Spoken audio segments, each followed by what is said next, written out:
tanks, helicopters, personnel carriers. Tens of millions of dollars worth of equipment, all destroyed. And these are just a small portion of the losses suffered by one of the most powerful armies in the world. When Russia began its offensive, it hoped to capture Ukraine's capital Kyiv within days. But Ukraine's army withstood the assault. Evidently, the Russian army has endemic problems with morale, with its equipment, with its training, and its doctrine. And as a result, Rasul, to answer your question directly, Russia has been defeated in the field to a point where it was effectively routed from the north of the country. Ukrainian armed forces have taken advantage, often ambushing Russian troops and columns.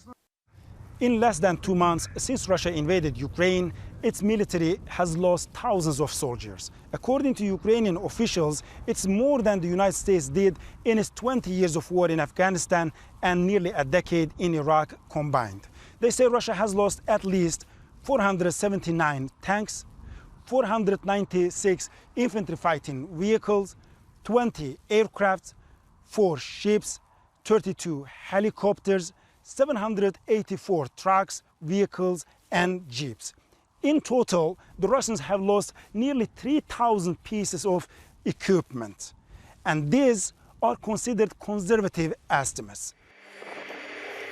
The highest profile loss to date was the Moskva, the flagship of Russia's Black Sea Fleet. Losing a flagship during a war is, well, really bad. It's bad PR. It's bad. It's going to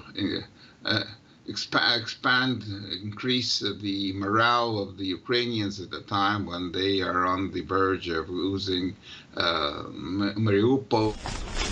While many things can be said to have gone wrong for Russians, General Valery says the Ukrainian armed forces had a secret weapon. Народний підйом, народний спротив.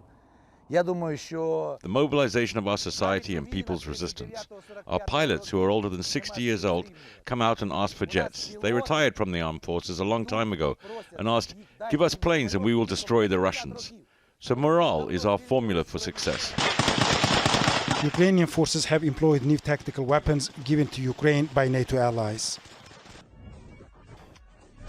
Chief among them are portable anti-tank guided missile systems such as the US-made Javelin and its lighter, cheaper cousin Anlo, which have been used against Russian tanks with devastating effect.